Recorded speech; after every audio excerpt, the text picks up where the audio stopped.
Ok. Que la paix et la faveur, la grâce, la miséricorde, la joie du Seigneur soient le partage de tous au nom de Jésus-Christ. Nous sommes en 2017. Cette année est arrivée.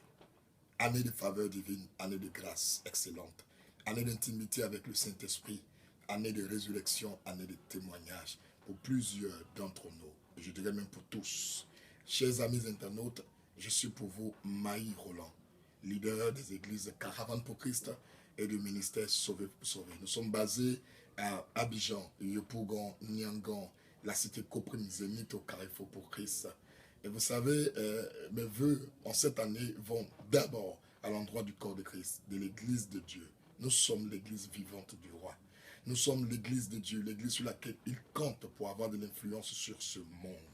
Et la Bible dit que nous sommes un dans le même esprit. Je voudrais m'adresser à tous les chrétiens d'ici et d'ailleurs.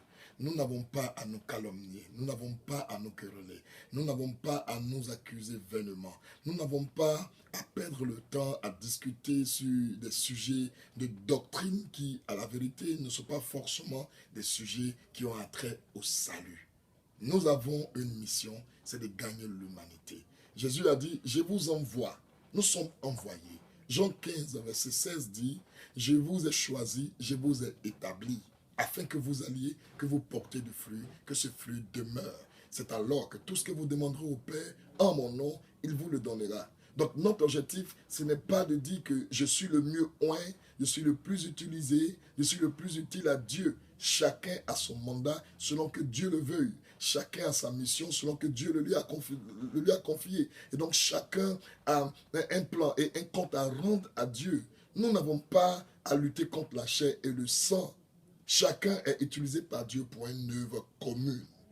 Chers frères et sœurs, c'est une pensée qui m'est bien profondément au cœur. La Bible dit, dans Philippiens chapitre 2, verset 3, que l'humilité vous fasse regarder les autres comme étant au-dessus de vous-même. Car celui qui a le Saint-Esprit se veut être serviteur de tous pour la cause de notre royaume. Il a plu à notre Dieu par sa grâce de nous donner en cette année un thème. Et le thème de l'année 2017, c'est la royauté. Pourquoi? Parce qu'il a dit en Matthieu 6, 10 que ton règne vienne. On parle du règne de Dieu, mais quand nous voyons le constat, il n'est pas satisfaisant. Parce que nous ne vivons pas le règne de Dieu. Nous ne vivons pas le règne de Dieu. Or, le règne de Dieu se veut être la vie de Dieu dans ce monde. Et la vie de Dieu dans ce monde commence par la cohésion avec le Saint-Esprit. Une intimité véritable. Un caractère humble et d'unité avec le Saint-Esprit. Et à côté de cela, vivre les bénédictions attachées à la relation avec le Saint-Esprit, c'est-à-dire régner. Nous sommes des rois parce que Dieu est le roi des rois. Mais qui est ce roi qui n'a pas de domaine sur lequel je règne? Qui est ce roi qui n'a pas d'espace pour exercer sa gouvernance? Le temps est venu, chers frères et sœurs, que nous puissions exercer notre gouvernance, vivre dans cette royauté qui se veut être le révélateur de la vie de Dieu dans ce monde. Où que nous soyons, où que nous irons, que la grâce de notre Dieu nous accompagne afin que ceux-mêmes qui ne croient pas au Seigneur par la parole voient par notre attitude, par notre comportement, un moyen de se rapprocher de Christ. Je veux dire aux femmes qui attendent de recevoir la grâce de Dieu pour enfanter, mais vous êtes une reine. En tant qu'une reine, vous ordonnez et vous donnez. Dieu nous a établis ainsi. C'est pourquoi un roi donne et il ordonne. Ordonnez à vos entrailles et vous verrez le miracle. Dieu a établi chacun comme prophète de soi. Je ne suis pas en train de dire de ne pas écouter vos bergers. Je ne suis pas en train de dire de ne pas écouter vos prophètes. Mais je dis, le premier prophète de ta vie, c'est toi-même. Car la vie et la mort sont au pouvoir de la langue. Si tu aimes la vie, tu produiras la vie. Il faut déclarer, il faut vivre dans cette royauté. Il faut honorer Dieu dans tous nos actes. Tout pas que nous devons poser, posons-nous la question à nous-mêmes, savoir ce que je veux faire. Si Christ était à ma place, qu'est-ce qu'il ferait? Voici ce que nous devons vivre, chers amis. Voici ce que nous devons partager, chers amis. Le monde nous regarde. Vous voyez, partout, le monde est en pleine ébullition.